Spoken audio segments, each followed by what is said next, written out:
So here we are. Hello, everybody, and welcome to today's episode of Theory Forge Friday. Episode 6 here. We've got Rhett up there, Neverhett. You might recognize him from SOE Live. Awesome dude. He made an appearance there. This today we are talking about the evolutions of the MMO genre. So, in getting all the details and everything, let's pass it over to our host for the day, Phantom X. Phantom X, take it away, buddy. Well, thank you. Yeah, we have a lot of topics that'll probably have a lot of opinions, but we're going to see kind of where we get with things, and the focus being on, as you mentioned, the evolution, kind of how things are developing, changing over time. Before we really get into that, though, I wanted to give you a chance to sort of introduce yourself, kind of what you do, how you're involved, those sorts of things. Sure. As Neuro said, I was at SOE Live. The year before this one was actually my first time going.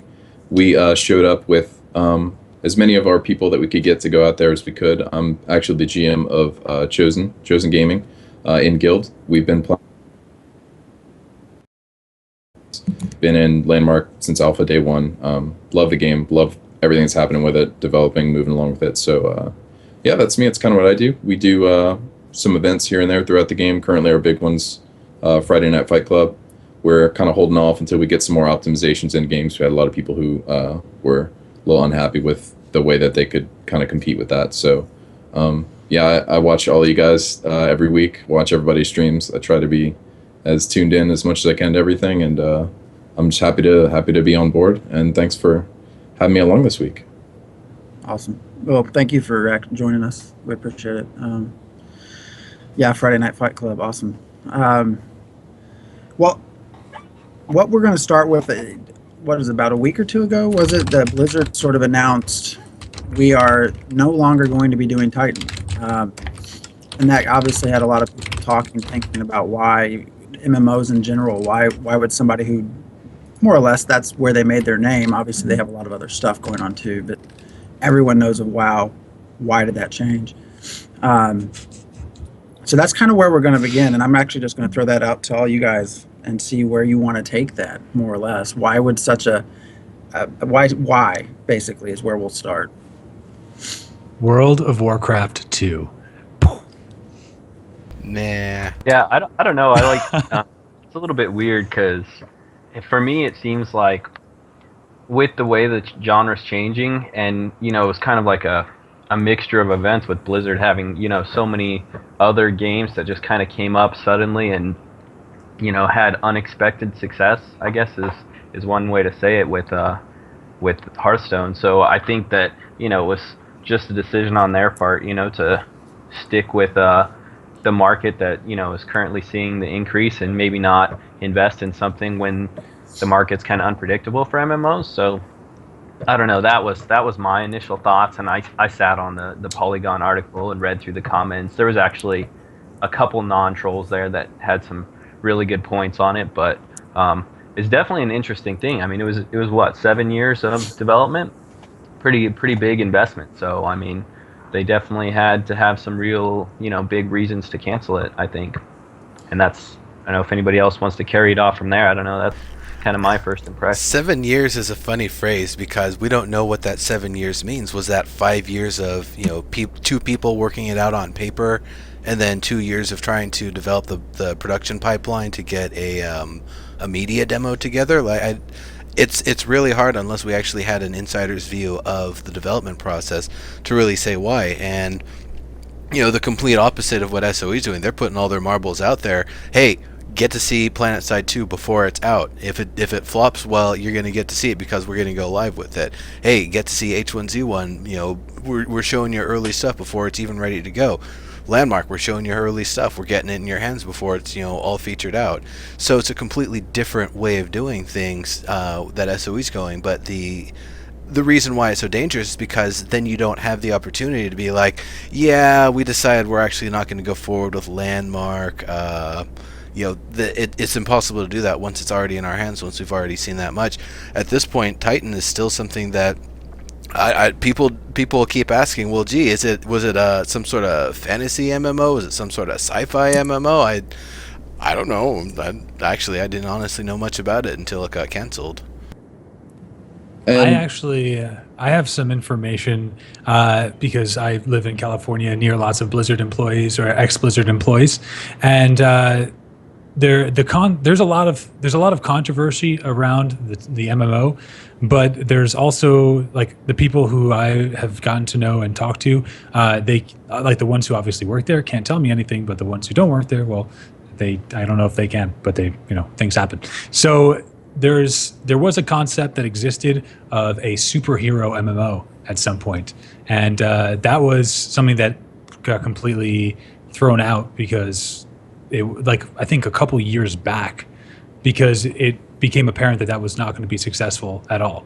But there's also a lot of things that I heard about about Titan is that Blizzard went from being the kind of company that creates games because they want to create the game because they're passionate, they want to create the game, and they turned into a company that seems, from my opinion, from my perspective, like they care more about making sure that they are making it the most profit possible.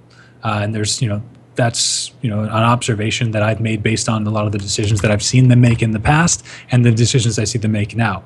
So I guess like Velik said, with the number one or with the highest grossing games in the market and the industry being mobile games, it seems it seems like a silly idea for a company that is so interested in making money to not continue to push in those markets, the $1 billion markets as opposed to the couple of $1 million markets.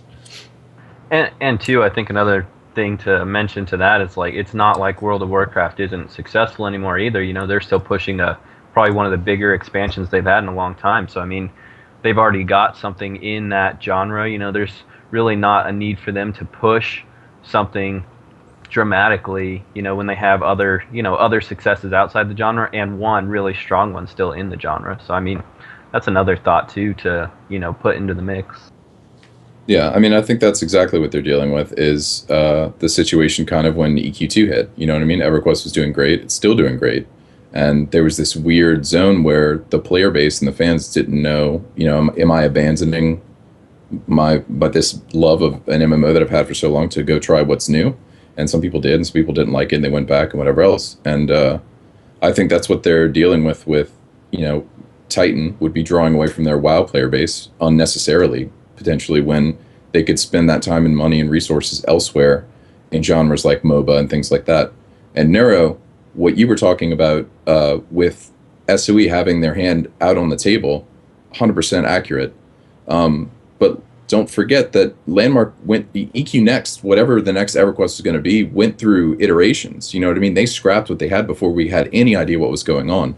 And for fear of saying something I'm not allowed to say, let me give my opinionated, just real quick recap of what I think happened. I think Blizzard was playing let's keep our cards close, close to ourselves, not let people know what we're making, keep it all under wraps. The same way that the next EverQuest was for such a long time. They had a good game. It would have been WoW 2.0 or WoW 3.0. Landmark got to a point where they were confident enough with what they had for the next EverQuest, released that to the public. Blizzard got wind of it early, potentially earlier than what we saw, said, we're going to have to go back to the drawing table, went back to the drawing table with some of their ideas, realized it wasn't profitable anymore because of the entire amount of restructuring they were going to have to do, and that's when they scrapped it. Because a long time ago, they postponed it indefinitely, and it wasn't until recently that they canceled it. So that's my 2 cents on what I think happened. I guess it's such a weird sort of thing. I feel like, didn't they already learn their lesson from StarCraft Ghost? But, Yeah. I guess maybe kind of a different situation, but still the same end result, something that was anticipated. And that, like, we actually got to see the statue they made for Kerrigan that they actually had on the floor at various different shows. So I was really anticipating that myself. I was really like, man, that's going to be awesome. They've got the StarCraft world and all of the lore and story and everything that goes into it, and they're going to make a first-person shooter with it. Hell yeah, I am sold.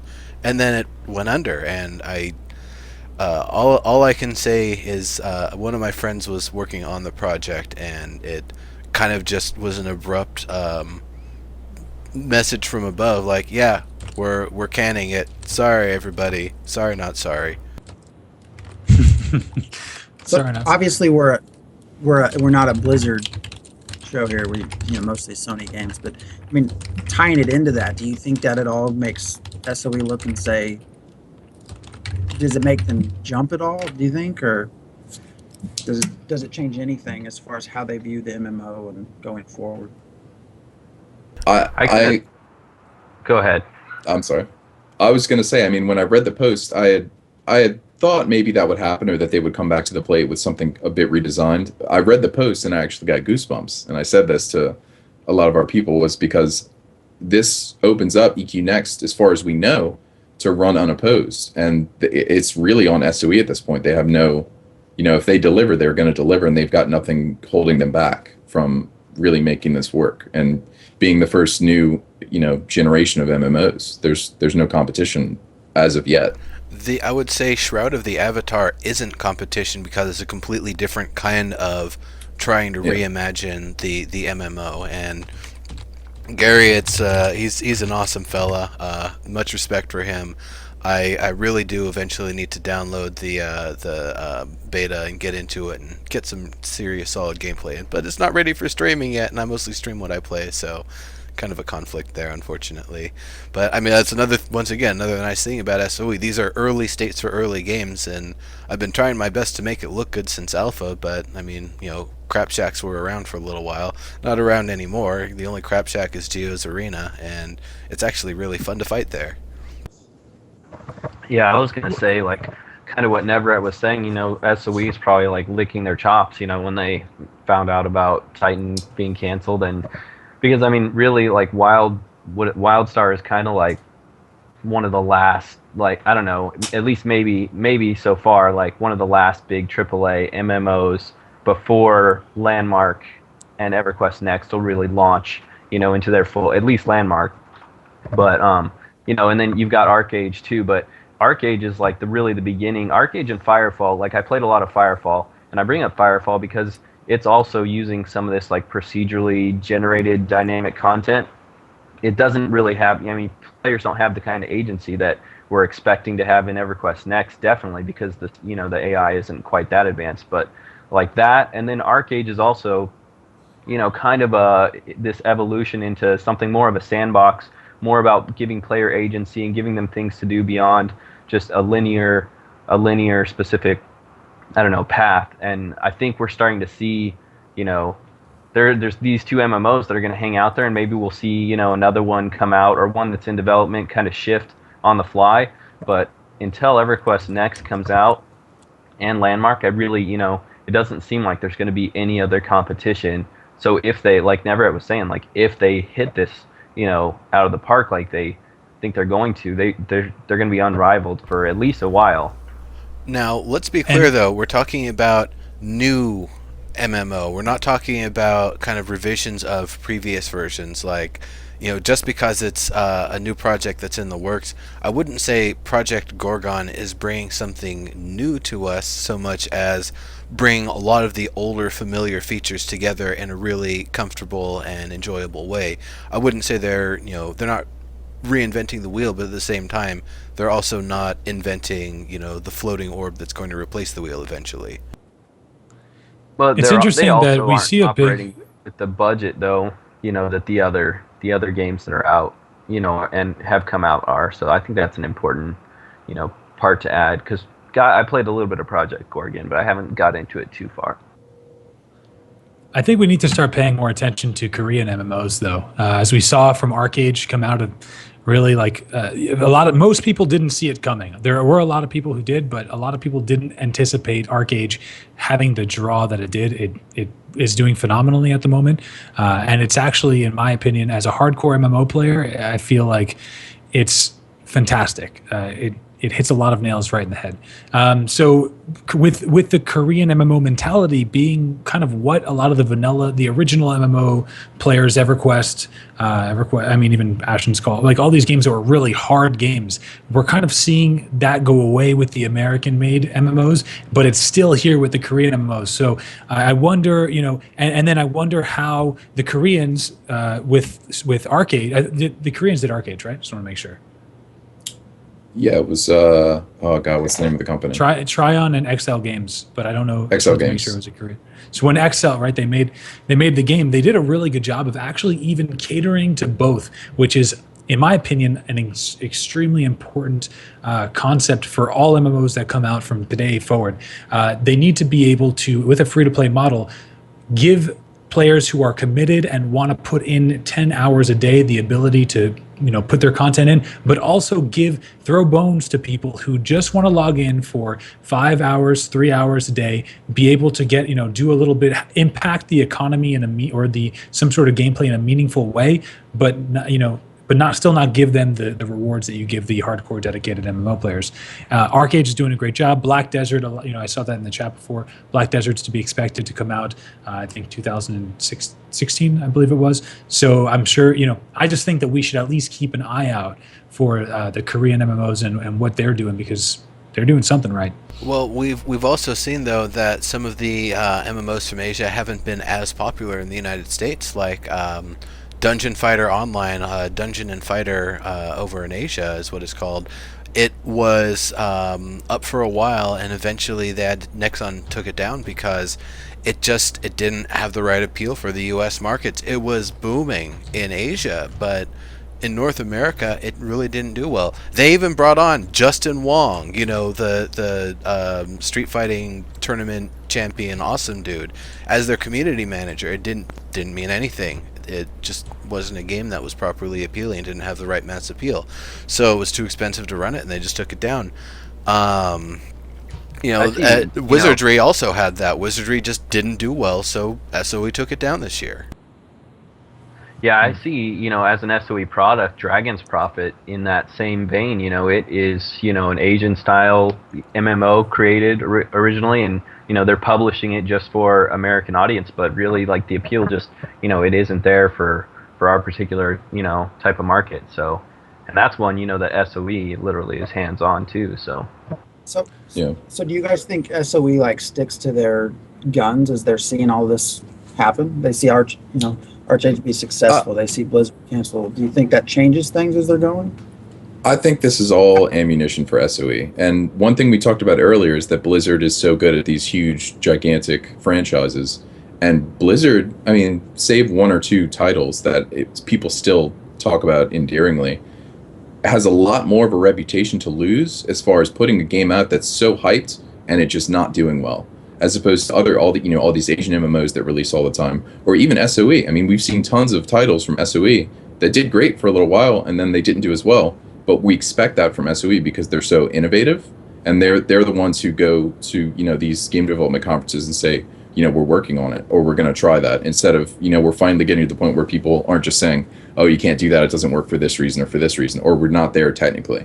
And I think every single MMO that comes out, whether it's from the Asian market or not, brought to the West or an original Western MMO, regardless of how it does, it's ammunition with how to make whatever's next. In this case, EverQuest Next, work as well as it possibly can. I agree 100% with that. Literally, especially the word you used, ammunition, because one thing that people need to realize about EverQuest, people just need to keep conscious is EverQuest Next is still they're still developing the core systems, the terrain generator and all this stuff. So moving forward, they can take any model they see out there, any in combat innovations or anything, that any game comes out with, and apply it, when they go to fully start developing their combat engines and all this stuff. So, we've started to see the tip of the iceberg for combat but there's still so much room for them to take that and adjust it based on what, is being successful in the market. So it's still so early, it's really all open free game for Sony, really. There was not to bring up Arcade again, but within Arcade, I found I've been thinking about this as I've been playing the game, which I've been doing on and off for the past week or so. And inside of that game, there are at least 15 to 20 concepts that I look, I see them, I play them, I experience it, and I say this would be incredible if EverQuest Next took this and put it into their game, because to me the only thing that Arcade really lacks is a dynamic, awesome combat system. And then they have all these great concepts, but they're not polished, refined. And I hope that we can somehow show SOE that, look at all these systems, take these, make them better, and you will have the best game on the market, period, in my opinion.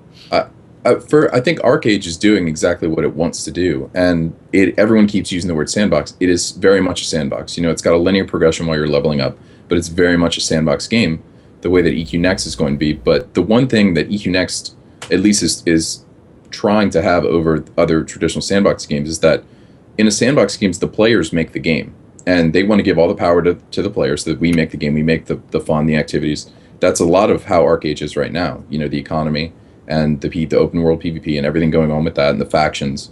But the players are the game with Arcade. There's no living, breathing world. There's no AI. The dungeoning is not there. There's no rating to be had whatsoever. The game coming back out as a sandbox does not exist. And having both of those pieces from either side would make it absolutely perfect. I love sandbox games. I've been looking for a game like Arcade and hoping that EQ Next will be like that, because that's what I grew up on. I mean, I played Ultima Online. Star Wars Galaxy is one of my favorite MMOs of all time. And there's things to be said about sandbox MMOs that you can't find those types of experiences anywhere else. And yeah. Yeah, I agree. There's a lot of positives in Arcade. I love the crafting system, the trade runs. Then you throw in the PvP aspect. There are definitely a lot of. The PvP, it makes my heart melt, because it's so incredible to be able to just have that social interaction that I had. And I'm a younger dude. I only played World of Warcraft. That was my first MMO, and I remember the feeling of just being around people who are fighting. You don't even have to be fighting, but you're just running around doing your thing, and people just there's we'll be in the game and you'll just see someone shout in the thing, some RP shit, "You shall not pass," and then there's this big battle, and you're just sitting there what the fuck is going on, and it's just happening all to the side of you while this dynamic world is changing. And it's something that I really haven't felt like I've seen from linear progression, or what was it called, the theme park MMOs, right? And then there's so many cool things. My favorite thing about Arcade is that the mount system, you level up your mount gets abilities, and you can put armor on top of your mount and keep it out with you at all times. It feels kind of cool to be able to not be necessarily a quote unquote hunter from WoW, but to have the ability to have companions like that, that can help you in battle, and you can level them up, and they don't break the game at all. So yeah, when I saw that there was a mount in game that even just visually resembled a nightmare from Ultima Online. Well, I mean, nightmares just thematically throughout any kind of fantasy worlds, but having mounts or combat pets that you can have out alongside you is something that are formidable. You have to kill somebody, you have to knock them off their mount, and then I guess in Arcade, mounts and combat pets are separate, but same general idea. Having pets that are so much of a big deal. I think it makes a really hardcore game, makes an awesome sandbox MMO. It adds a whole new dimension to the game instead of just rinky-dink summon pets. And what game was it? Oh my god, I'm going to totally drop. Vanguard had an awesome system. I always play Necromancer style classes. They had an awesome system for outfitting your pets with gear and things like that. And I think that's really cool. It adds, another factor of the game that doesn't have to be there, but it gives you so much more depth and control over, how you want to play with your companions, I guess. How do you guys feel about? So in Arcade, they have this farming system, right? You get land, and as I'm doing that, I'm thinking wow, if EverQuest Next and Landmark pick this concept, it would be incredibly awesome. The amount of depth that you would have, and the way that you'd actually be able to build your farm from voxels. I mean, it would be so incredibly in depth. And in Arcade, it's kind of it feels cool to be able to do it, but again, it's like most things that I feel in Arcade, it's a great concept, but it's not quite there. So, do you guys feel like you would be excited to be able to farm your craftable your craftable things and kind of have these trade routes and have these people who have to protect you on your trade routes, being able to have this world PvP. Like, is that something that you guys would want to see in, let's say, like Landmark, and then maybe even in EverQuest Well, next? gee, I would really enjoy being able to farm boatloads of jute so I don't have to go in the world to find the material I need to make rope for the care and build contest. So yeah, actually that does sound pretty good. Yeah, I think it would be pretty fucking sweet. Yeah, And that's mostly what I did with alpha and beta, was just quite honestly farming, crafting, and I logged in, pre-release, and everything was taken. I got super pissed and just logged off. I mean, that's a huge part. It's a huge gripe with one of my friends who loves games like this, because he'll just, like an Eve player, like those style of MMO gamers that will get into the system, just spreadsheets for days. And in this game, you're torn between, oh, I want to play on Kyrios with all my friends, but I also, if I don't have land, I am at a disadvantage that I cannot overcome in any other way besides having land. And EQ Next, the new Norath is not going to be a world where you're just claiming all over the place. It's going to be pretty reserved. It's going to be a premium thing to have land. It's going to mean something, and they've hinted at that already. So I'm sure that people who have land will have an advantage in some regards, but it's not going to be game changing to where we're separating the people who have land from those who don't. But it's going to be something everybody wants, and you're going to want to work towards it. And in regards to farming, they've hinted at farming. I think we're going to see farming as a system come into play in Landmark a lot earlier than we would have if the community wasn't so vocal about it. It sounded like they were hesitant and like, well, that's going to take a lot. Like, we haven't really, we're not super far along with that. But I think they get it. I think they understand how big of a deal like that. That's literally, by definition, the base of an economy. Now that we're kind of talking about it, I think about other sandbox games that I play, non-MMO ones, but kind of smaller ones. In, say, Terraria or Korea or Lantern Forge, a lot of times I will end up cutting down the trees and collecting them from one area to bring the seeds and stuff to the area that I'm actually establishing, so I don't have to go nearly as far to get the stuff. In Korea, there's, I think, 6 different biomes, and each one, there's some different types of soils that different things will grow in. So I grab some of the material, grab some of the plants, go back to my place, set them down, and instead of having to scour the entire surface to get stuff from the desert, I just go to the place that I have desert stuff set up and go get after it.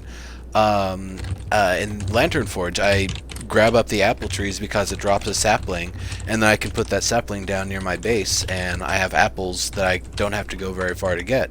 So, that sort of stuff, that's not even like really big time farming sorts of stuff like we'll potentially be able to hopefully see Landmark, but that's definitely a really nice way to be able to reduce the amount of time that you have to spend hunting down resources, and instead just having to manage your property, and when you're ready to collect, you collect, and that's what it is. Yeah. Because I think we talked like last week about how Landmark could be, or not last week, the week before that, how like Landmark feels a little barren in some senses, and just the like giving purpose to claims can make the game feel like 50% more complete. I feel like if you give people an economy and you give people some sort of like ability to either be farmers, you can have make it harder to get the blacksmithing stations, make it harder to get the different stations, make it so you have to work for it, you have to go farm a lot, and then you can kind of specialize in those things. And I know that they've talked about doing that for sure. Once that comes in, that by itself will create so it will attract a certain type of player, and in my opinion, that could be by itself something that would kickstart EverQuest Next and Landmark into overdrive to be viewed on the map as what could be a true sandbox MMO. And I would love to see it. I'm getting so tingly thinking about it. Well, I think it's, it really plays into what they want to do with EverQuest Next anyways, because you're going to be a hero with your own special row song and, have heroic powers and abilities, but, you're not going to be this center fixture of the story like in other games where like everybody's fed the same, generic thing that they're the one hero. So really, you start interacting with specific NPCs in an area or, specific players, you congregate in a certain city that you just like for some reason. Being able to take on an occupation or a role outside of combat for that specific community, I think it's really essential if they really want to go, full bore with having this next gen MMO. Like, you would have to have something like that. Otherwise, it's just going to be, a different kind of combat centric MMO that we've, had for the past decade. Yeah, and I think that's so crucial to a game like this to help it survive. And just because that's not a new patch that comes out on Tuesday. That's a part of the game that's constantly growing and evolving, and it's just the entire thing is just meta. Like Star Wars Galaxies. I wasn't a Jedi. You could become a Jedi. I wasn't Darth Vader. You know what I mean? Nobody knew who I was. I was just some random guy who lived in an awesome universe. And because of that, I started out as nobody, and everything I did mattered for myself. And in a world like, EverQuest Next, it's going to matter so much more because these are going to be like huge events that only happen, for us. Like, were you there for that event? No, I wasn't there for that event. Like, that sounds badass. And Dave Georgian said, like, we're starting with the building stuff because the builders are the people who are going to make the world. They're going to make the game what it is. And I think that can be expanded and carried over to people who build the game in any respect. In this case, an economy. People who will build the economy, I think, make these games. I feel like EVE does not have a huge player base, but they have all of those types of players. And they alone support the game. You know what I mean? Those types of dedicated players who will build the game, not just build structures in the game physically, but build the game as far as an economy and things like that. And that's why, like, just like Giovanni said, I cannot wait to see what, like, just dropping an economy into the game like that is going to change everything. Every big system, when we hit those milestones, is going to change everything. I want to ask you guys how you feel about this concept, and it's another thing that I hadn't seen, I don't think really ever personally, but it's in ArcAge. And what they do is there's actually durability on on a lot of things. For example, the weapons from the PvP arena, they break after like 6 days. Your fishing pole, depending on the durability or the kind of fishing pole you make, it eventually will break. So the people in chat are saying things like if having going out and getting things and then you bring it back to your claim, it keeps you from exploring. But if you make things expire, if you make things, your crops go bad, this happens, there's this procedural world that anything can happen, then it forces you to say, like, I can't just go out, get the stuff, come here and sit here forever. I actually have to worry about, will this go bad? Will this break? And then I have to go back out to the world, get all the things I need, come back. So how do you guys feel about making durability, making the things that you work for actually, eventually disappear inside of the game?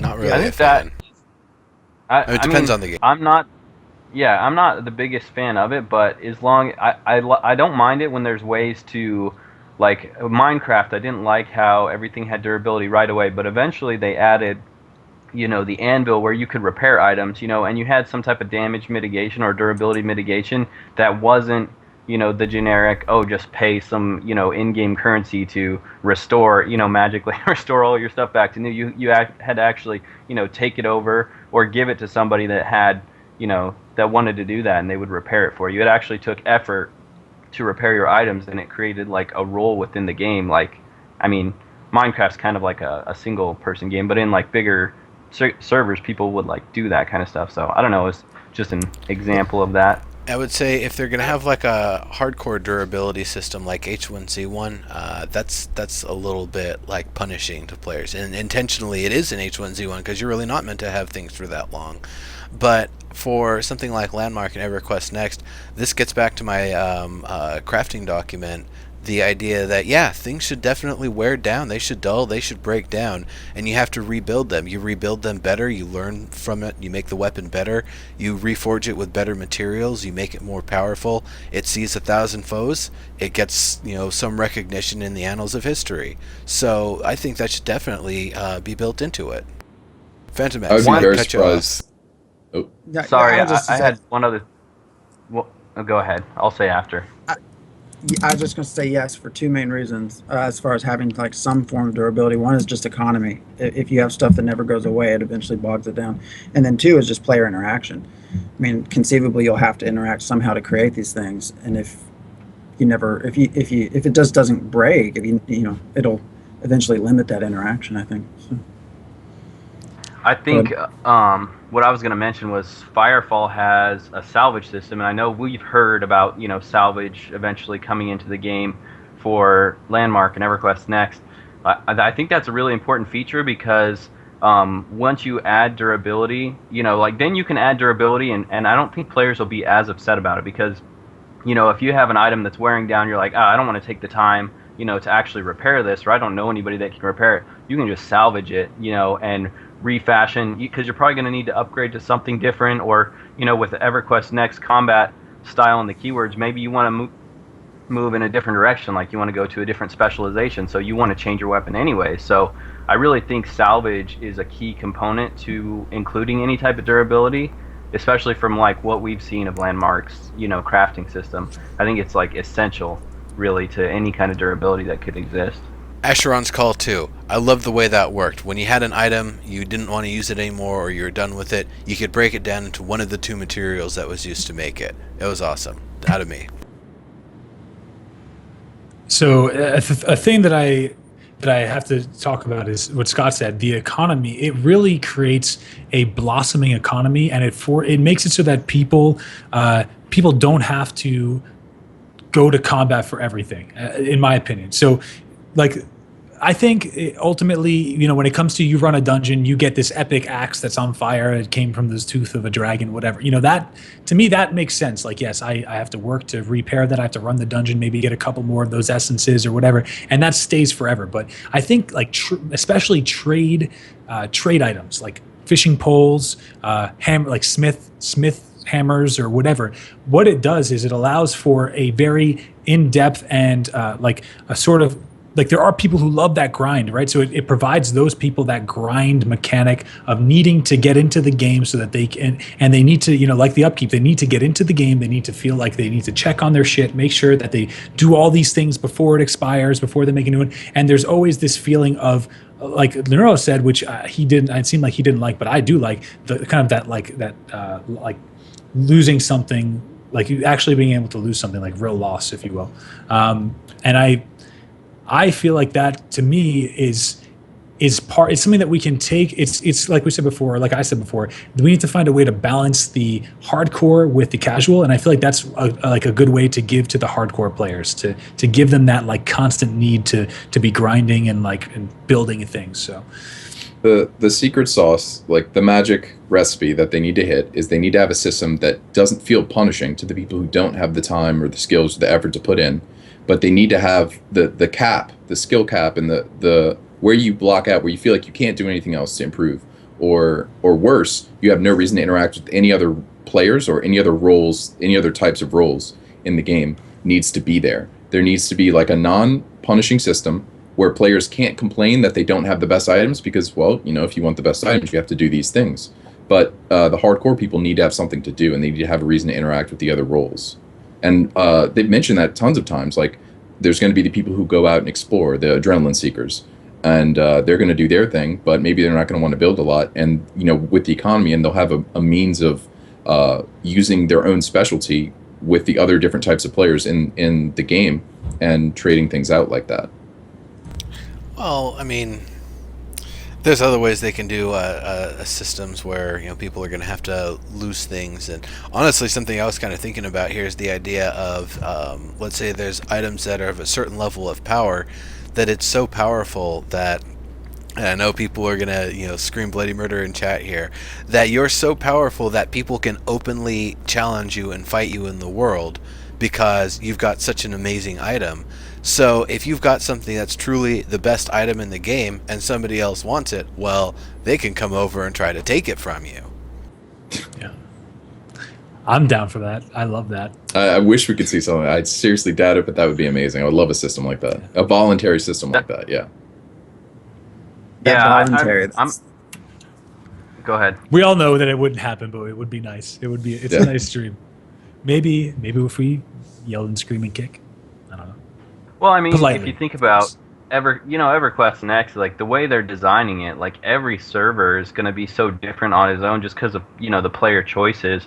I really don't see any reason why they're not going to have like at least a couple alternate rule servers, and for the community that's interested in PvP and interested in that, like if the hardcore community is loud enough, the servers that are geared for that, they can make them a little more hardcore than traditionally, because standard vanilla EverQuest Next is already going to have player conflict in it. Like it was in the AI panel. They said, like players are going to be competing against each other by supporting different factions and actually being able to aid and, thwart NPC factions. So it's not like other games where like faction is just a bar that, is a content gate for you. You're actually changing the world, so you're going to get players pushing against each other anyway. So that's really the soft core PvP, I guess, the best way to say it. So for people that want, the alternate rule set, I really think if we see one, it is going to have a lot more like hardcore values to it, because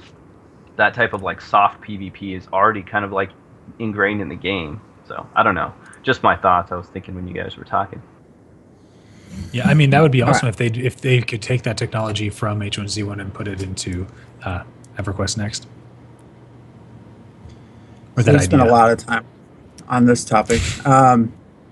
So I guess kind of moving it forward, but that's sort of the development mechanics. The other thing we wanted to sort of talk about and mention was, I'm going to post it in the chat. Shay had done a pretty good article about sort of the SOE's marketing approach. And for EQ Hammer,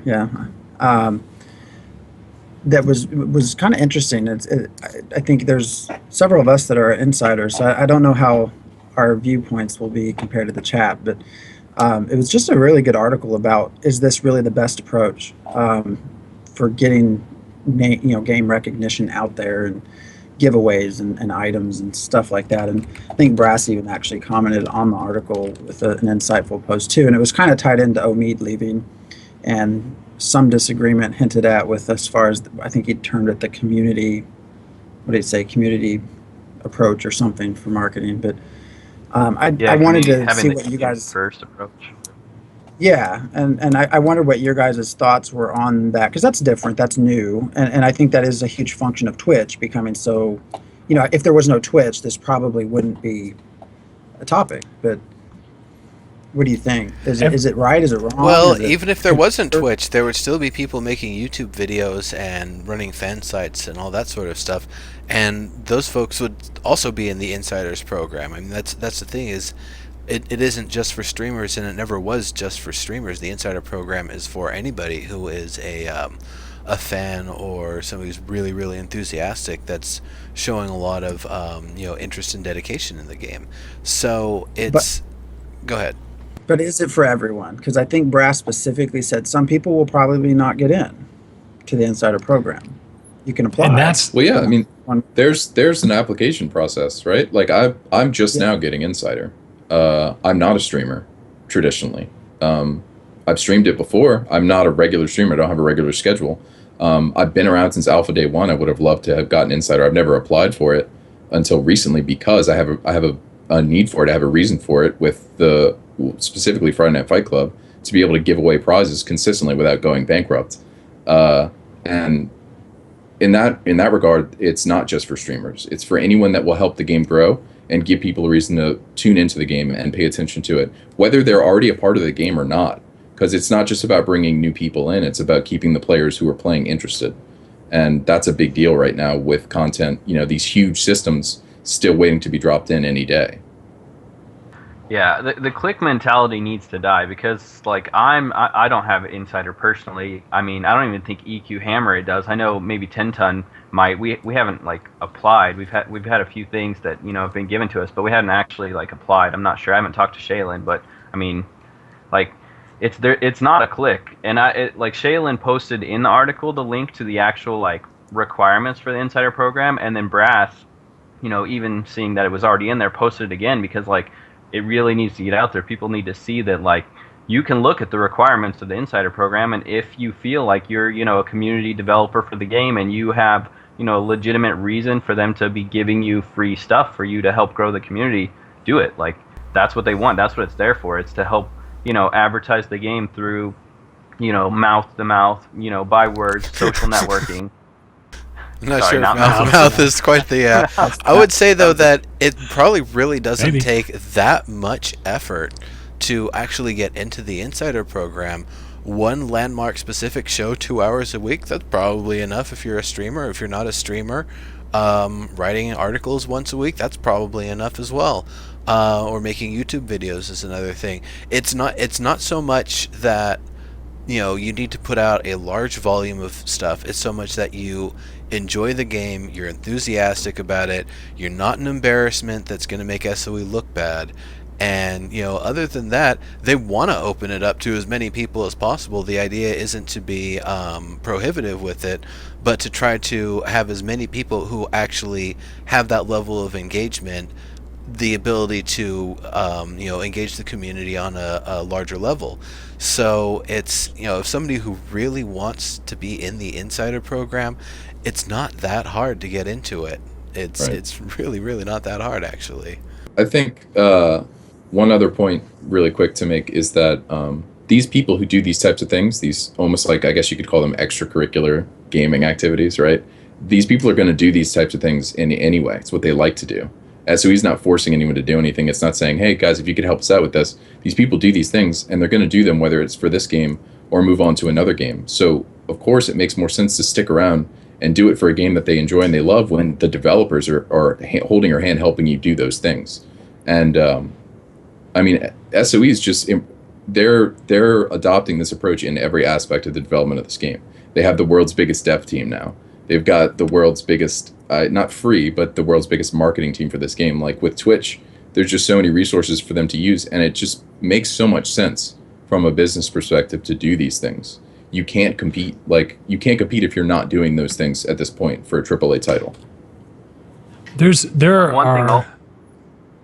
Go ahead, I man. was just going to say something really quick. One thing I wanted to add, since we brought up Shaylin's article, one of her big points was, if anything, she's really, for the program, but if anything could be changed, the title of it is off-putting. I kind of agree with that point that it's calling it an insider program naturally makes anybody who's not, participating in it feel like an outsider, which has negative connotations psychologically, whether it's intended or not, obviously not intended, but, I think there's things they could do to improve that image just by, maybe changing the title, finding something a little more friendly. But that was her big point she, made with it because she supports it, and I like the insider program. I'm not really a part of it. I don't feel like an outsider, but the title, could use some change if I'm, I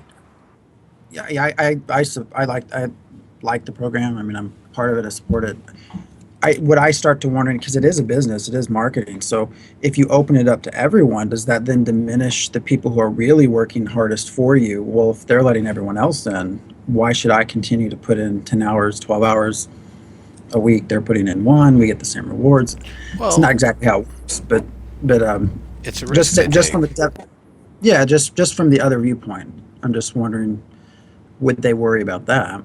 Well, okay, so I think at this point they've already seen a lot of, I would say 90% of the people who are insiders aren't really that engaged with Landmark right now. They came, they were participated, they were active, then they waited and waited, and systems they were waiting for in particular didn't come in at the pace that they were ready to wait for, and they're kind of put it on the back burner. Maybe they still check in every now and then. They're still getting the monthly items, I believe, even if they're not actually actively engaged in Landmark.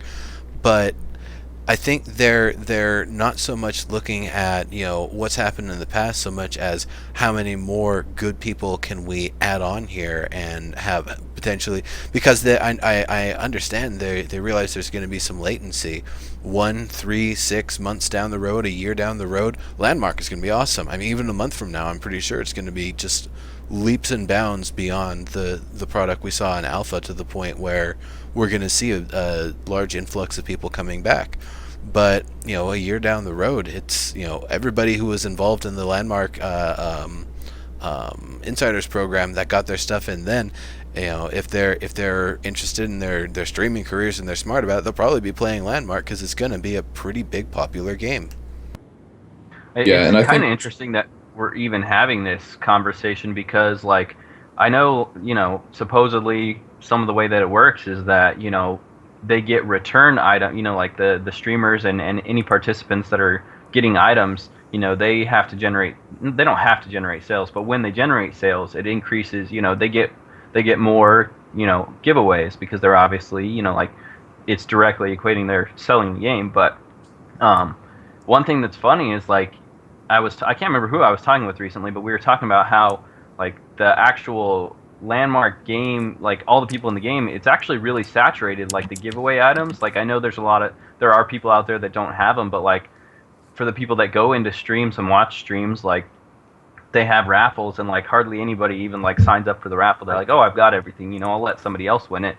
So, I mean, it's kind of saturated. At least it seems like in the streaming side of it. I don't know about, I mean, it's probably a lot thinner everywhere else, just because I think there's been this, like, mentality that, people think it's just a streamer thing, and it's not. Like, that really needs to be, like, the talking point for Sony, that it's not just for streamers. They should really go to great lengths to show that it's, for a lot more purposes besides just streamers, because you do have, like, a saturated streamer community and then unsaturated everywhere else. I actually have a real funny story on that. Piewing actually is such a consistent winner in my channels. They had all of the monthly items.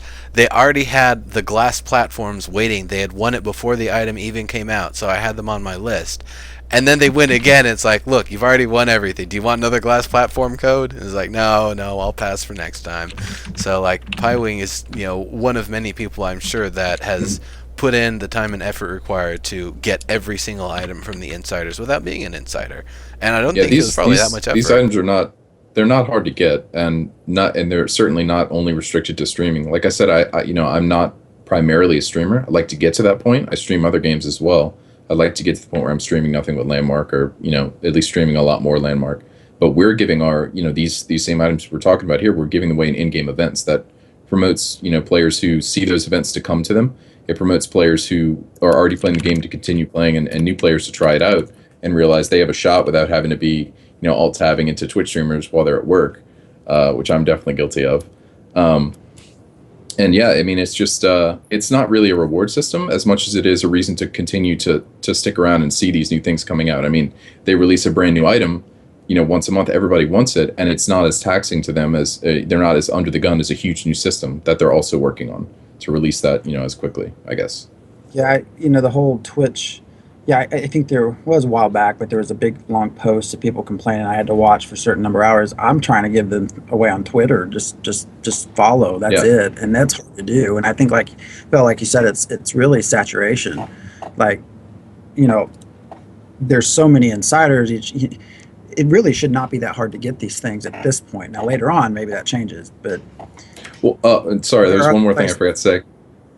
Oh, sorry, I thought you were done. I didn't mean to cut you off. What I was going to say was another quick point is that these things are tradable, and Dave keeps reminding us once the economy's in, these things are going to be worth something. And even if you never got them, all the codes are gone and they've already been redeemed, they're going to be floating around in game. I'm sure a lot of people are hoarding them for the purpose of having a nice revenue boost when they can do that in-game revenue boost to be able to sell those and trade those. But sorry, I knew there was something I was forgetting when I was on my little talk before, but go ahead. A thing to know as well is that, I mean, if we're talking about Twitch, I mean, first of all, let's just get bitch and complain about things. Doesn't matter what it is. It's good, it's bad, it's going to get complained about. And that's how I really feel largely about the game at the moment, is people, I mean, in the sense of, like, what capitalism is, which most people believe in this country, right? Like, it is just people working hard, people working extra, doing a little bit extra to get a little bit more. There's there's no fucking magic trick. It's just easy to see. And if you have a problem with that, then that's fine. But most people don't. So that's the first thing that I want to say. Second thing is, I totally agree. Like, I remember I was like one of the top, like, first 20 insiders, or 15, I don't know, probably, I think it was like 13, some shit like that. Or maybe that was Spooty and I was 14, I don't know, whatever. Point was, back then, I remember, like, to get insider, you had to be established as some sort of social media outlet, whether it was Twitter or Twitch or whatever, and YouTube. Now you don't.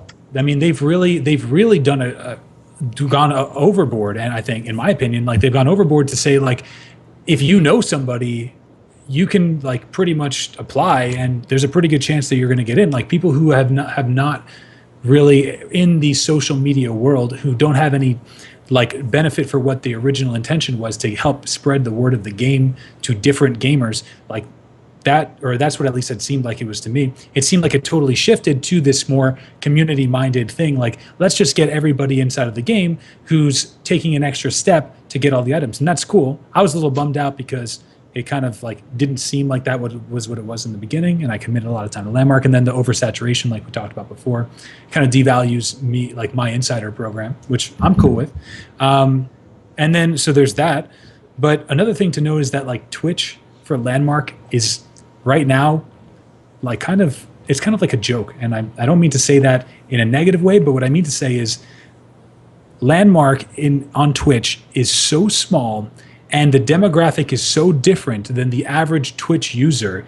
Like, we're going to see a complete change in the way that things are run. People right now like really do bitch and complain about watching Twitch, but there's so many reasons for SOE to be pushing to get their game on Twitch. And I think they realize that later down the line, the people who actually care about Twitch, a lot of the hardcore gamers, even the younger gamers, the 20s and teens, like they watch Twitch every day. And so they're going to be coming in. It's going to be way more beneficial for SOE to involve and and give Twitch incentives or streamer incentives and all social media incentives than it is to like just give everybody inside of the game the ability to have these items. It just seems like common business, common a lot of things, like again, which I feel like just a lot of people really do want to complain about because they like to complain.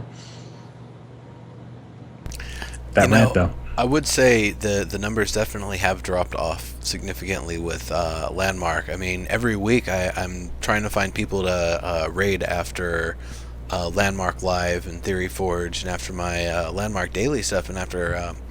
Fortunately, content and creations, I've got Evercast lined up every time, and I'm really glad that lines up that way. I'm glad they went to the weekly schedule, and we were able to kind of shift our schedules around for that. But I see a lot of support going from the streamers who, they'll raid each other back and forth. DeJello constantly hosts me. I love the guy for it. He does it so much. I feel bad that I forget to host him when I go to sleep at night or whatever because he's up late. But yeah, it's just been such a not necessarily a heartbreaking sort of thing because I can understand the reasons why there haven't been nearly as many people streaming Landmark, but it's just because I've been seeing something that we're so excited for and we are anticipating so much, but the development process was a little bit slower than most people were really ready for and willing to sit around for. So unfortunately, a lot of folks, they've got Landmark in their sights. They're just waiting for that feature that they're really excited for. But until then, they've got so many other things to play and so many other things to stream. And if they don't have any interest in EverQuest Next and being a part of the workshop process, then yeah, there's really not that much going on from 3 months ago to now, other than PvP being added in the flingers. And I don't know if that's really... I doubt that would really have been enough to get a lot of people coming back. PvP maybe, but I think the next iteration that we start seeing with PvP, when we start seeing the more complicated stuff in the keywords, that'll start bringing people, and we'll probably actually start having retention then. But people came for PvP, we built arenas, and then a bunch of people left again. So it's kind of things in flux because just the duration of things and the excitement that we had in January versus where it's at for a lot of people right now. I'm still amped for the game. I love it. I'm super amped for everything that's coming along, but it comes with the fact that I look back at like how long it's taken for everything to get to this point and realize, well, yeah, I can see how someone would kind of get a little bit bored of some of the things along the way, but I've been able to keep myself entertained with it and the tour shows and everything else. So I'm sure it'll make a comeback when we have more of the features, and also when people have more of the free time. I'm pretty sure when the winter break season comes around, we're going to start seeing a lot more people. We're going to see multiple channels with 100+ viewers for Landmark. We haven't seen that in a while. Yeah, probably. It's been a really long time.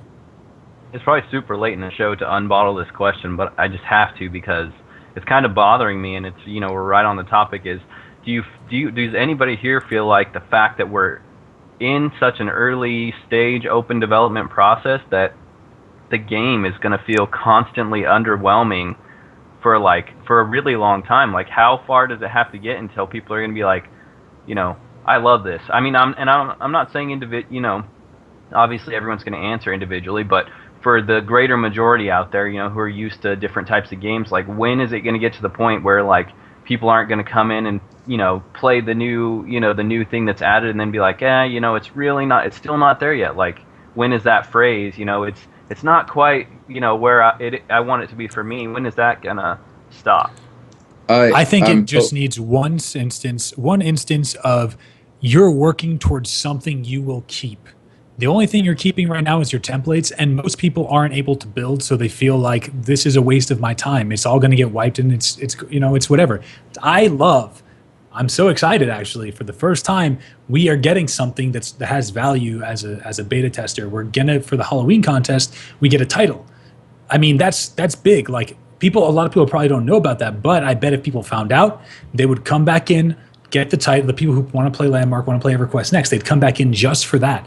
So if they give us, in my opinion, something where we get it, we keep it, people will, and like if it can be redone and can accumulate, things that will entice MMO players to come into the game and play it. I think that's what they need to do. Yeah, I totally agree. I think that's the whole point of playing MMOs is progressing your character and achieving things and getting things and keeping them and feeling like you're earning something and accomplishing something. And just that overwhelming feeling that all of this is, for nothing, like a little bit because of it's going to get wiped is definitely deterring some people. But I think that, I totally had something amazing to say, and now I forgot, and I hate you, Giovanni, and now I have to murder you. What was I going to say? I'll think of it. Somebody else go. Okay, Noodlecat actually has a good statement there. It'll be a long time until this game is for the masses because we need player-created content that is similar to dev-made stuff. Once we actually have the ability to create, not just the basic arenas with the basic PvP that we have right now, but much more advanced stuff where the build that you bring in and the keyword configuration that you bring with your stuff is really going to matter, and we're going to see the major like stat distribution sort of stuff going on and min-maxing going on. That's going to be, and of course build countering. I think that's going to be something that's going to be huge for esports players to be able to come in and have something really meaningful for them to be able to do in here. And beyond that, being able to create our own interaction, being able to create dungeons, have play out a story over multiple things that you and your buddies have created across an island. You start in the first place, you get a key from that leads to the next place, and so on and so forth. And you can actually make a little MMO, sort of, or even almost be like a single player or multiplayer sort of game, not fully MMO, that you and your buddies would be able to run through. That I definitely agree. That sort of stuff is really important. Neverhett, you look like you are ready to say what you were going to say. Well, part of what you and what Noodlecat said triggered what I was thinking of, and it's kind of twofold. So far, what Velux was saying, we've gotten these systems that have been dropped into us one by one, and so far, really, it's just been basic combat, which we're going to see huge iterations on, hopefully even within the next week, and obviously building, which has been from day one. All of these systems so far have been non-interactive, sort of. I guess with the exception of making PvP arenas. Okay, forget what I just said. But my point is, when we get more systems as we get further along in the game, one system dropping in isn't just going to be, oh, this is an awesome new system, let's go back in the game, try it out, see everything it has to offer, and then be done with that system. They're going to be systems that are going to interact extremely well with the base of the game that's already implemented. It's going to grow exponentially. Like, adding a new system in the game isn't just going to give players that new system. It's going to completely revitalize all the other systems that may feel a little stale at that point. And a huge part of that is the player-made content, because right now, I mean, that's a huge draw for the game, right? Is that with players making the content, the developers, they're still going to do their own thing, but there's no way you can compete with the way that MMO players consume content today, other than to give players the tool. So while we feel underwhelmed right now, when we have enough systems in place that players are literally putting out, not necessarily the same quality, but sure, the same quality kind of content that developers would be able to be putting out, but on a much higher level and much faster, I feel like it's going to be overwhelming. There's going to be so much to do, you won't feel like you'll ever be able to do it, which is great.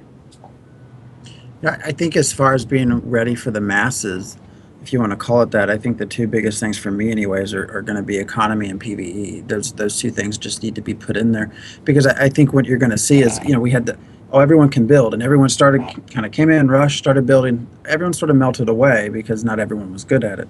You're going to add AI into it. Okay, everybody's going to run in. I'm going to start making these stories. It's going to kind of melt away because not everyone's going to be good at it. So, I think they have to add a lot of these other systems in that will allow people to spend their time doing meaningful things for them that they're used to. Because I like all of you, I'm still waiting for all these other systems, but I'm really wanting to do some of the AI stuff. But I might get in there and, just the same as building, realize I'm not good at this. I need something else to manage my time. Kind of like Gio, what you said, like let me farm or something on something to do with my claim, because I sure as hell can't build. I think that there are a lot of people though inside of Landmark that play the game not because they saw it for what it was. They saw that it was going to be a testing ground. It was an alpha, and it was a really early alpha, and it's still kind of like what I would consider an alpha. So I feel like they know that, and they went into the game anyway. And I feel like the reason they did that is because they have that fanboy spirit about EverQuest. And so I think that the thing that's missing most, like I said before, is while there are people who want to play the game for the content, there's still a lot of people who want to play the game to build up their who they are inside of the EverQuest Next and Landmark community. And it's like, especially as a streamer, like when you have to create all the content on your own, it becomes too much. So I think all they need to do is throw us that bone here. Farm this 15 hours a day, and you get this. Farm this farm this whatever. It'll incentivize people, even if they don't like the content, to at least come in and continue to have something to do while they build and establish themselves inside of the EverQuest Next universe. Bam. Absolutely. We're at time for questions, isn't it? There's excellent. Yeah, I answers. was looking. that was really good. I thought of the question, but I really had no preconceptions of how I would even answer it. So Okay. that was awesome. There's one thing kind of before the show that I wanted to kind of touch on, and we didn't earlier, so I'm going to bring it up real quick, and hopefully we'll jar some more questions from the audience there. So when I think of evolutions of the MMO genre, so I think of the fall of the Soviet Russia, and the internet pops up the next year, and then text based, the very basic MUDs come up, and they're the first forms of games. Shortly after that, we start seeing limited graphical games. We see, Diablo that had BattleNet and that was multiplayer, but then we actually started seeing MMOs like Ultima Online and EverQuest and Meridian 59, and I would say, and I'm gonna actually add on to kind of what I was saying earlier in the show, the text-based, the MUDs, that to me is like kind of the first generation of MMO. The graphical stuff, the sensibility and stuff that we learned from EverQuest, that we learned from Ultima Online, even RuneScape. I would say a lot of that was kind of the first generation, MMO RPG as we know it.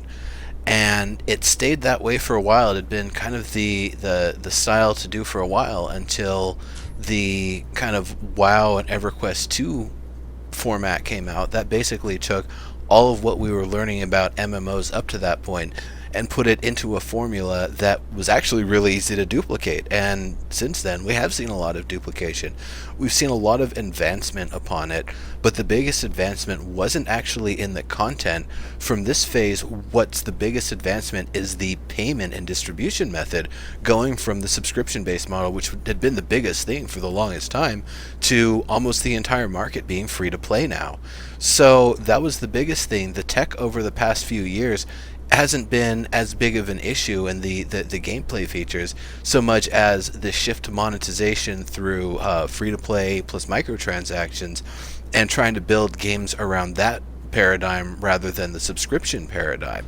Now that we actually understand how to do free-to-play plus microtransactions, where I think we're going to start seeing the pendulum swing back the next direction, and we're going to start seeing the evolution of more in-depth, dynamic, detailed systems, things that aren't just a rehashing of the EverQuest 2 or EverQuest 2 and WoW style MMO, but something that really goes into bold new directions, like EverQuest Next is doing, like we're going to be seeing with hopefully with Shroud of the Avatar, hopefully with a lot of games. Actually, it's something that it's kind of difficult to see what works and then take what's good from it, but add in a lot of different stuff without people just saying, yeah, well, we see where you got all those ideas, so it's a WoW clone.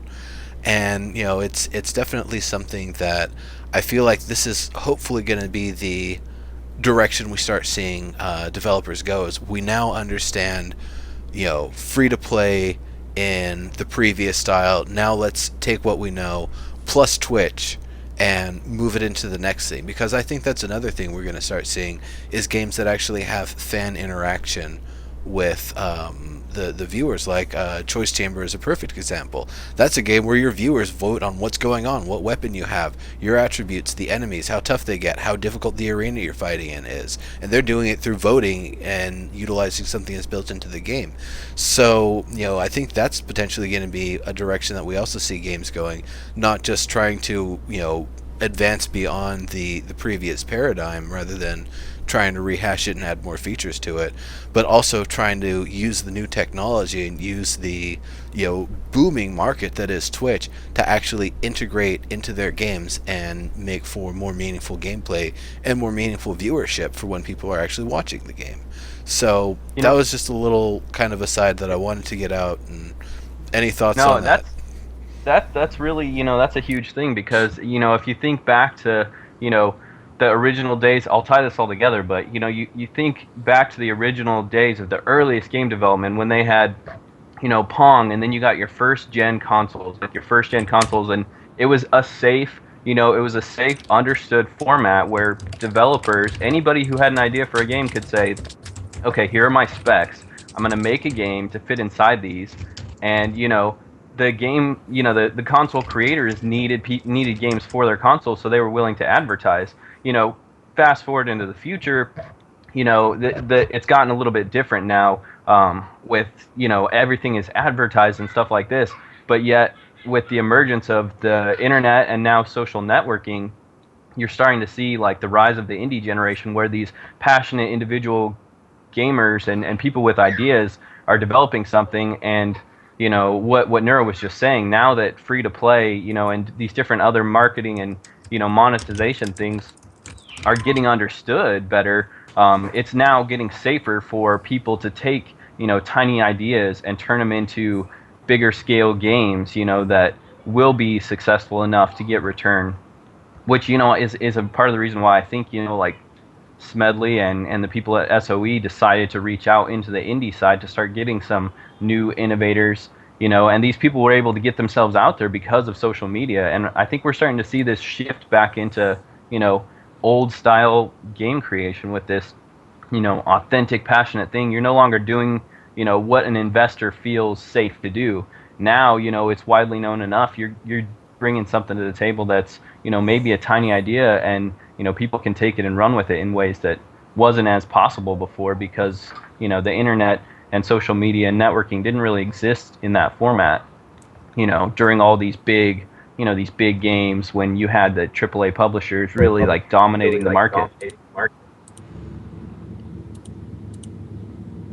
Well, it looks like we actually got a question here at the end from Graxton. It says, are Landmark and other next-gen MMOs too open-ended to have mass appeal? Do they need to direct players to content versus allowing them to discover it themselves? I can like to jump in right on on this. Oh, you're good, John. I'll jump. Keep in mind, we only have about 10 Let's minutes. jump together. Rhett, you go. All right, You're our guest. Okay, really quickly, what I wanted to say, because what we keep talking about is MMOs, and we've kind of brushed on MOBAs as well. But there's MMO players, and then there's just there's gamers. There's people who are going to want to play games that are fun, and that's I like to think that everybody has a little bit of that. So it's hard to think that with these MMOs coming out, we've seen a ton of them. We've seen a lot of clones. We've seen multiple similar MMOs pop up. We've got Korean MMOs coming over to the West. All sorts of things. Games are coming out simultaneously that may not be MMOs. They may not be MOBAs. They may be single player games, and they're going to draw MMO player base away from that. You know, Shadows of Mordor releases, Destiny comes out, and I guess that's kind of MMO-ish. But like any game releasing like that has an impact on whatever current MMOs are the top dogs or whatever. Especially if it's something like Landmark that's in development, you know, a never before done kind of development process, and we already have players struggling to keep the interaction and keep the excitement towards the game. You've got, you know, 3 or 4 top tier AAA games that people are hyped about. Forget about if they're single player or MMOs or MOBAs. They all drop at the same time. That's a huge deal. And so it's not just about competing MMOs. And I think I got away from the original question. So No, I don't think so. are they too? Definitely... Okay. Are they too open ended? What I was going to say was that I think MMOs, that's their place in that market, is to be open ended. You know what I mean? As opposed to just a single player game that 50,000 other people are playing at the same time. That's what I want to say. Sorry. I've always viewed MMOs a little bit differently. I don't really even view them as open-ended. Even a sandbox game, I feel like an MMO is a way to host many kinds of games in one world.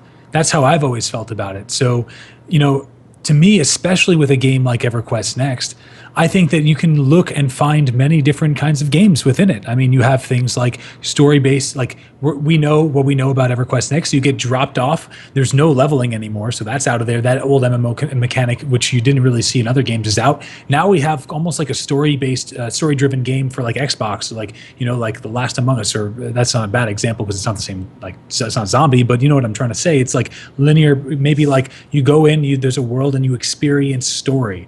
And then, you know, you get in there, and then we have, you know, hopefully we'll get things like, you know, like mounts, and we can grow our mounts, and that, like in Arcade, like we talked about before, that'd be awesome. That'd be like Neopets, or like dogs and cats, whatever that game was.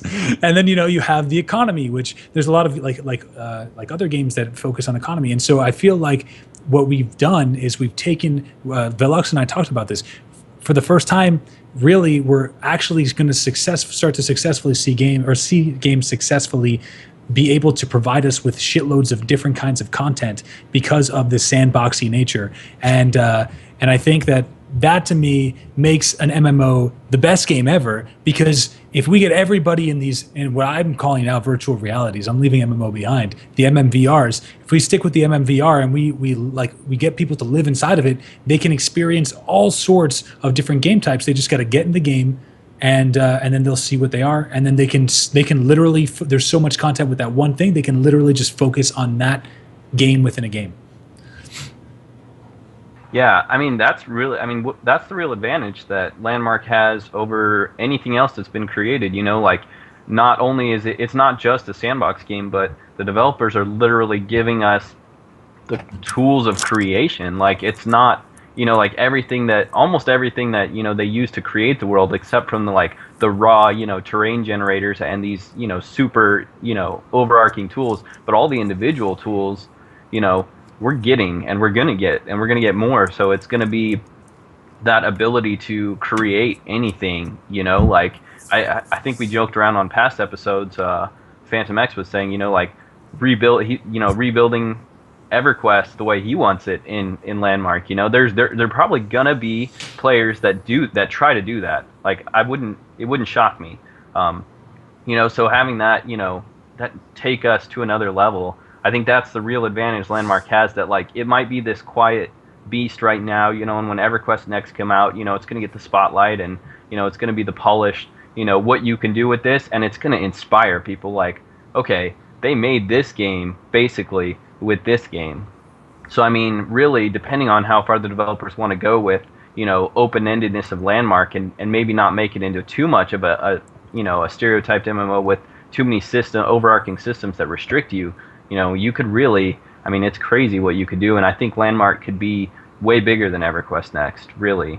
I mean, when you look at the Minecraft, like, explosion of, it's just crazy. I mean, it just shows you there's a lot of people out there. Think about how many people modded Minecraft. Like, there's so many people out there that just want to create games, you know, and Landmark enables the average person to do that doesn't have the ability to code or mod or do other things. But I feel like I'm going way off topic on a rant, so there I will finish.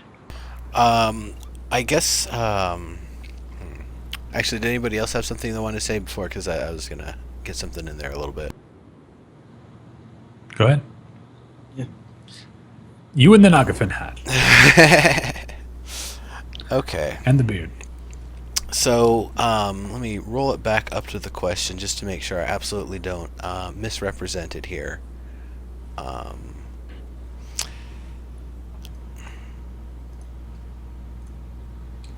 To be perfectly honest with you, one of the things that I think about my favorite time playing StarCraft wasn't playing StarCraft campaign, and it wasn't playing StarCraft against other people.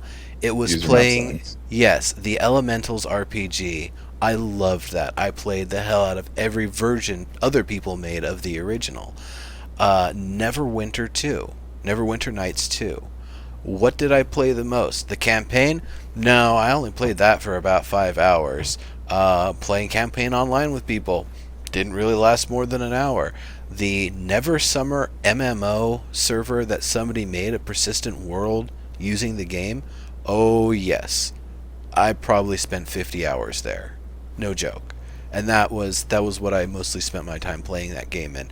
It was so much fun. It was a user generated. It was big.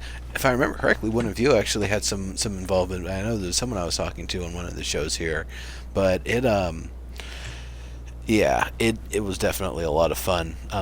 Leveling up a few different characters, going through the rounds, going through the quests and missions and all of that stuff, and that was where I had a lot of the fun. So honestly, that was one of the big things for me. Is it's a game that's got this limited mode, but they've got a mod version, and the mods that people are able to create are like that's where I really had so much fun. Gio, it sounds like you want to say something there. You've been smiling over there a little bit. Oh no, I'm not. I'm smiling at the fact that you only played for 50 hours. You think you're hardcore, bro?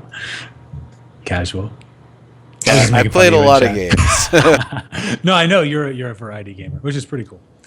I think we're. Oh, I don't have to say anything. Go ahead. I was gonna say we're in a unique situation with this game, and especially with EQ Next as well, because you described a ton of games that I loved as well for the same reasons, right? So like StarCraft You're is such a not Neopets player, aren't you? Neopets all day long. I interned at Nintendogs, actually.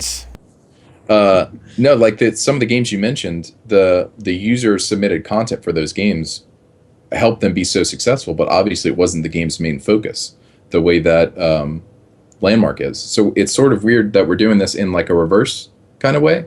Like Minecraft obviously started with like its creative mode, and that was it was meant as a building game, similar to how Landmark is meant as a building game. But I don't think ever before has it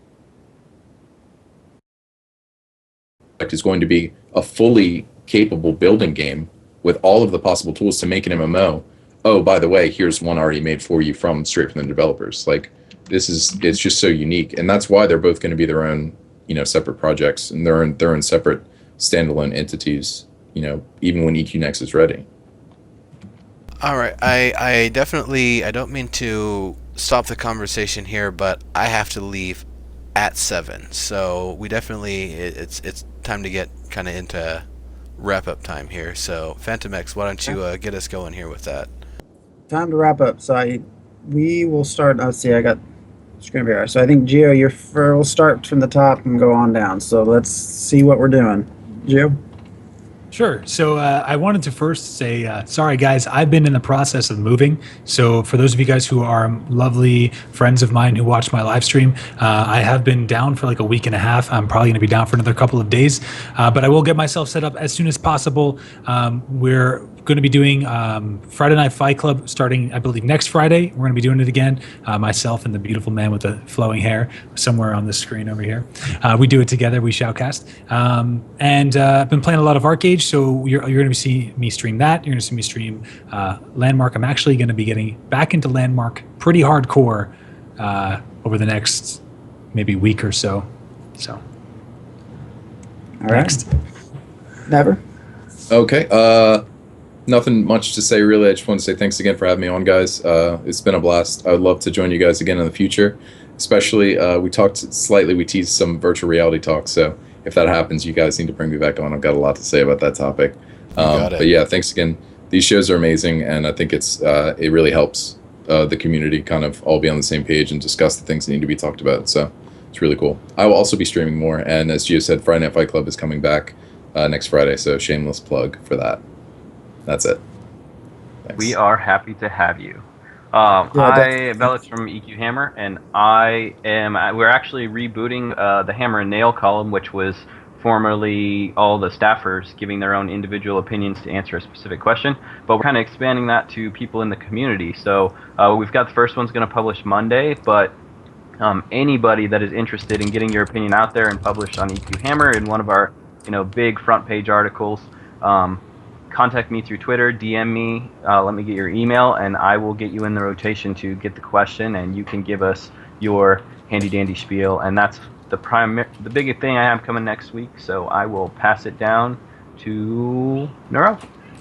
Yep. So still continuing with Landmark Daily. Live feature rant's been going pretty well. Had Catchy on this week. Good show.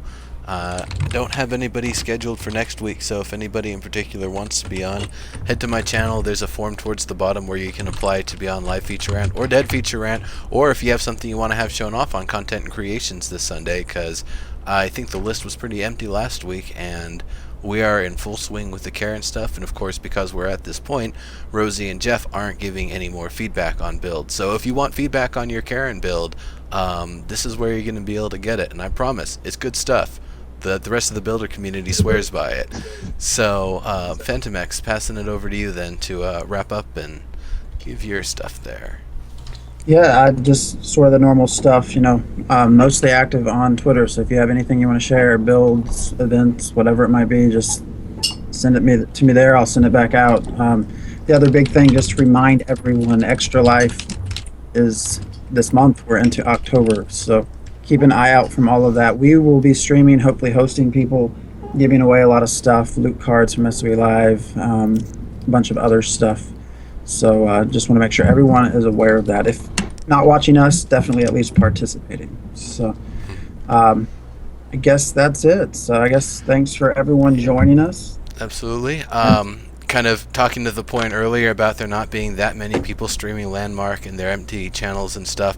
We've got, I'm not sure if it's the Lizardrium, the Lizardium, but that's a channel I saw. They're playing Landmark right now. They're streaming and talking to like 3 people. Let's make that at least 30. So I'll see you folks over there. Thank you all for coming. See you all later. This has been Theory Forge Friday episode 6, and it will be up sometime later. So see it then, and I'll see you guys. Bye-bye.